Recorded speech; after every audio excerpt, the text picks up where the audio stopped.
Hey there, BookTube. Noah. Thank you again for coming to my channel. Everyone who reads it must converse. Nice to see you. It's another, the never-ending rainy season here in Georgia. I mean, what kind of winter has it been? You know, rain every day. It's like 60 degrees out there with rain, just raining like constantly. So, what better to do on the rainy day but read and share some of my reading. So today I'm gonna finish up the uh, the review and my take on Ghost Rider Travels on the Healing Road by Neil Peart. Neil Peart is a drummer and lyricist for a band called Rush. Rush is a huge influence on my life. My father loves Rush. Um, I love Rush. Now, we I learned to play guitar when I was in middle school. It's been a hobby of mine my whole life, and I learned, predominantly from Rush songs. Hearing my father play, wanting to play. There is a beautiful guitar piece called Brunsbane by them that was the first kind of ambitious thing that I wanted to learn how to play, and I'm happy to say that I did learn how to play it. I still play it. It's an amazing thing. Um, but this one here is about Neil Peart. Now, a little background, just in case you haven't seen the first part of this review. Please, feel free to go back and watch it.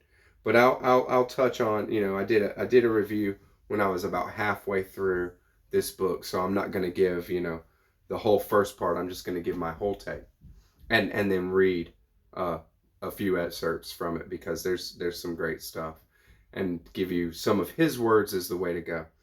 So in the in back in like 1998, I want to say 1997, 1998, Neil Peart lost his daughter, a freak car accident. Nobody else was involved. She went off the road up in Canada, and um, and that was it. Him and his wife got the news later that night uh, from a detective. Police come into their residence. How horrible! She was 19 years old. 10 months later, he lost his wife to cancer. Um, he says in the book, the diagnosis was cancer, but we all know it was a broken heart. Um, she didn't want any part of it anymore, and of the life of this life anymore. So he was left alone. He tried the hermit lifestyle, trying to survive just on his own there, and he got into a really dark place, and he knew that his only option was to move, keep moving, move your body, uh, go do something. So he suited up, and he went on this this huge trek with no set destination and no set time frame, just to go and just to keep active and to keep going and to try to find some healing on the road. So he does that. He goes on a ride from, I want to say, late or maybe mid to late spring, all the way until late winter of that winter. So almost a year. Maybe he spent 10 months himself on the road. It is a huge amount of riding. He went over 50,000 miles in that ride. He went all the way across Canada, up across the northern circle. Down went over to Alaska, took a ferry down to Vancouver, started going across the northern United States and southern Canada, came down through, like, I think Idaho, went all through, you know, the western United States, through the mountains and stuff, and went down all the way to, you know, Vegas, Nevada, California. He meets up with some friends in California. Friends Dave Foley. If anybody's familiar with The Kids in the Hall, Dave Foley is a comedian that he's friends with. Matt Stone, one half of the creators of South Park and Book of Mormon, things like that. He would visit with people every so often on his trip, as to, you know, not be completely alone. He meets up with Geddy Lee. He meets up with Alex Lifeson, each at some point on his ride. He ends up going all the way down through Mexico, and over to Belize. Takes a ferry over to Belize. Now, on his trek there, you can see the picture here. This is his bike on its center stand, in the middle of the road. And he would put it up on the center stand, and then he would walk around behind it, and he would take a picture. And this is the picture of the Ghost Rider. He did this all the time on his trek. And there's at the beginnings of the chapters, there is a different picture of his bike set up in a location on the center stand in the middle of the road. And that's the picture of the Ghost Rider. He's calling himself the Ghost Rider because he's riding around with all these ghosts. Neil Peart was an avid reader. He read all the time. And now page 250. I'm just going to give some inserts of everything that I've just kind of touched on, and talk about it until we get to the end here. Last summer, when I set out on my journey, I was driven by a sense or hope that motion would be a good diversion for me, especially compared to sitting here and stewing in my own bile. But I had no idea just how important it would be. Some mornings I would wake up freaking and sad and lonely and desperate, but as soon as I got on the bike, the world would first contract to the size of the machine which carried me and everything I needed, and then it would expand to the wide new world of highway, landscape, and wildlife coming at me. Once I started getting out and hiking in the woods and mountains, I found the same benefits applied. It wasn't about the beautiful scenery or the peace and the serenity of nature. It wasn't the looking that mattered. It was the moving. To be on the road or on the march, that was the thing. What he's talking about there is reflecting on his ride. He's back at home now after his initial big ride, and he's keeping moving every day, doing some hiking, doing some journeying, all that kind of thing. This is the kind of place that he's in, with reflection to his life, even after the journey. I watched my instructional video the other night, and you can check that out. There's a Neil Peart drum instructional video that was made and put out. It's an amazing thing, especially if you're a drummer. I watched my instructional video the other night just as an experiment, and the same thing happened. It was like the guy talking and playing on the screen wasn't me. I could appreciate what he was doing and what it had cost him to be able to do that. And it's not like I considered it all a waste of time or anything. It just didn't have any relation to the quote unquote me that I'm living inside right now. So there's such, and maybe this is something that is common to people who go through such a great loss like that. That it's hard to be the same person again. You can't, because so much has just changed, and you don't have any control over that. Um, Also, a thing that's happened is like this.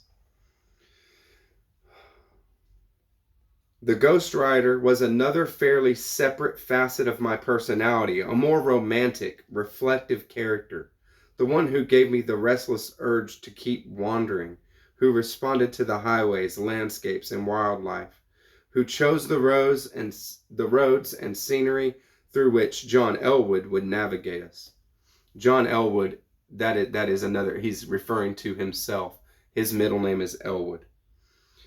As time went on, I would notice more of these quote unquote adaptive personalities emerging to fill necessary roles in my ongoing drama, all of them amplifications of some facet of the real me, whoever he was, which I could hide behind when I needed their protection, as it were, my ghostly bodyguards.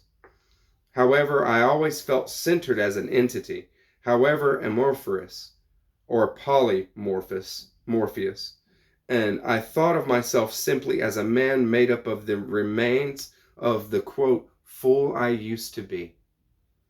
I was learning to face the world in all of its guises, and I was starting to feel more comfortable with people, whatever mask and armor they might wear.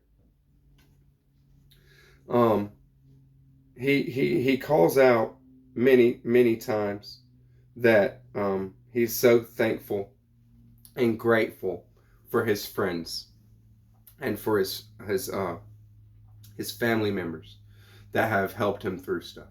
Neil Peart is an extremely, or was an extremely private and introverted person.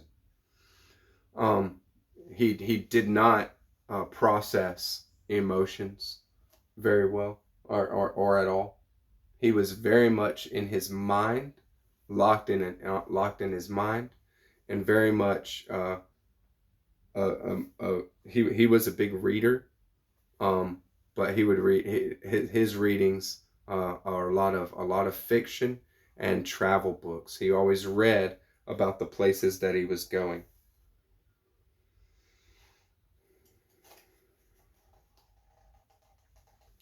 He gets set up. One of the guys that's in LA that wants to set him up with this girl, and he meets her, and there's definitely some kind of connection there, but not anything to really not anything big, but there's definitely he actually does it. But here's him reacting to that a little bit. Unable to deal with that confusing upwelling of feelings I was not ready to face or even acknowledge, feelings that I thought were dead, quote, or maybe forever, I decided to get away from there for a while to try to think through it like a sensible person. He definitely was opening himself to experience, but not really ready for that kind of that kind of community and companionship at that point. Other than Brutus, who is his best friend, Brutus is his best friend, and a lot of this book takes form of letters to Brutus, his friend, and I'm thankful that he had that kind of friend to lean on like that. The letters to Brutus turn into therapy for Neil Peart. The writing is therapy. The doing things around his house are therapy. Everything in his life becomes therapy. Other than Brutus, the only person I told about my plans was my mother. She knew better than anyone what I had been through for nearly 2 years. And she and Jackie had also been fairly close. Jackie is his wife, his wife that he lost. So I knew her response would be a fair one. I needed someone to tell me that it was okay, what I wanted to do. And then I called my mom and I said I was heading for Vancouver, then back to LA because I had a, quote, date with a girl. She was ecstatic for me, so excited that I was taking this big step back into life. That made me feel a little better about my rash decision. Now, it's not a rash decision. Not at all. Um, Neil Peart, after 2 years of mourning and writing and uh, doing his best to survive the devastating loss that he had been confronted with, um, goes on a date with a girl. You know, that's what that comes down to, and it's something that is so tough for him to still wrap his head around. This is sad stuff, you know, for me. I'm glad that he got through it, and actually, it is at that point, you know, you see, um, it is a step back into life. It is a step back into living and embracing life rather than this constant why, and blaming life for your horrible feelings and things like that. So, um, you know, by that point, it was a very wonderful thing to see that kind of step being taken, even though the whole time he's second guessing himself. He's you know, not comfortable with the situation. But hey, you know, go for it, brother. Go for it, brother. You know. So like I said, he goes on a date with that girl, and you know, they have a little courtship, you know, back and forth over the next, you know, month or so, and then it fizzles out. It goes nowhere, and he's back in Canada, and you know, doing his thing, and you know, he starts drumming again. He does start drumming, and he goes into the studio. He keeps it really quiet, under wraps. Nobody knows, as far as the other band members, Rush, or, you know, Getty, or Alex. Nobody knew that he was going in there and drumming on the daily, but he was. He had got enough confidence and enough, you know, courage to to try to see if that aspect, the most deepest, you know, the aspect that defined him before this, the most in his life, if that could still be a part of his life. He was so scared to do that again because, you know, what if I can't drum again? You know, like what a personal blow to the ego or to the personality that would be. So he just, you know, put it off, and he didn't drum, you know, the whole time, since the loss of his daughter, through the loss of his wife, and all through this entire journey that he goes on. He didn't drum at all. But at this point, in the story, and you see how close I am to the end here, that um, he did start drumming again, and he said that, you know, that his drumming did take did evolve through because of his experience, um, that he was looking at drumming as storytelling in a bigger way. So this is another a little peek into his life, and then I'm gonna end it here. I keep saying that we're spoiled, but I guess that's only if you consider it being spoiled to have like a good life. Not hardly. It's just that things have gone so downhill since then, I guess. I certainly consider that our tour, that tour, meaning the Test for Echo tour, in 1996, where he and Brutus rode their motorcycles from venue to venue. I consider that tour to be the zenith of my career and of my life. Everything was so right, and we made the most of it. We couldn't have done more. Whenever people express anything like envy for my present nomadic existence, I soon set them straight. This ain't no joyous journey, but a desperate, restless exile. As I said, I'd rather be sitting at home writing a good book. However, deal with it as we are and will, right? And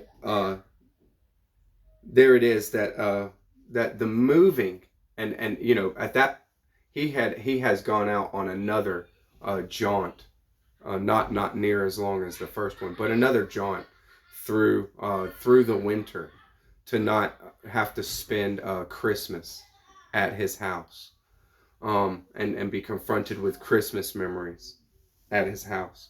So but it's not a joy. He's not going on this ride and having this nomadic existence the way that he is because he wants to.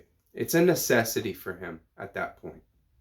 And just in the afterward to this, you know, we're maybe 2.5 years away from the events that started this, the loss of his daughter and and his wife.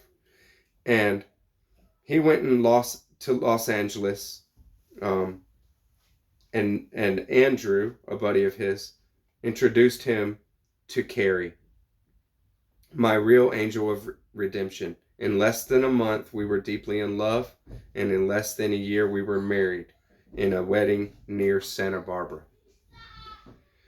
Carrie, whoever Carrie is, that's what saved Neil Peart. Love. The writing, the movement was just a means to deal with things, not to live, but to just not die, to not give up. But once he could get to a point where he could love and open himself to love again, he was able to live again. Rush went on and made albums after this. After this story happened, Rush went on to make at least 2, maybe 3 more albums before Neil Peart himself succumbed to brain cancer. It's a very poignant story, Neil Peart's life, and I'm sure we'll have some kind of a biography, a kind of thing touching Neil Peart's life pretty soon, by hopefully, Brutus has a lot to say, because that's the man. If anybody knows Neil Peart deeply, knows his inner self, Brutus, that's the guy. Whoever that is, Brutus, if you can hear me, sir, I want you to write a book. I want you to get with somebody who is a writer, and you dictate to them, and them write it out, because when it comes down to it, you know, it was quite the journey, this book. And I just want to say thank you for watching, and thank you, Neil Peart, for your for sharing your life so candidly. Thank you, BookTube.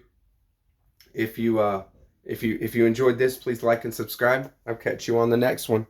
Bye bye.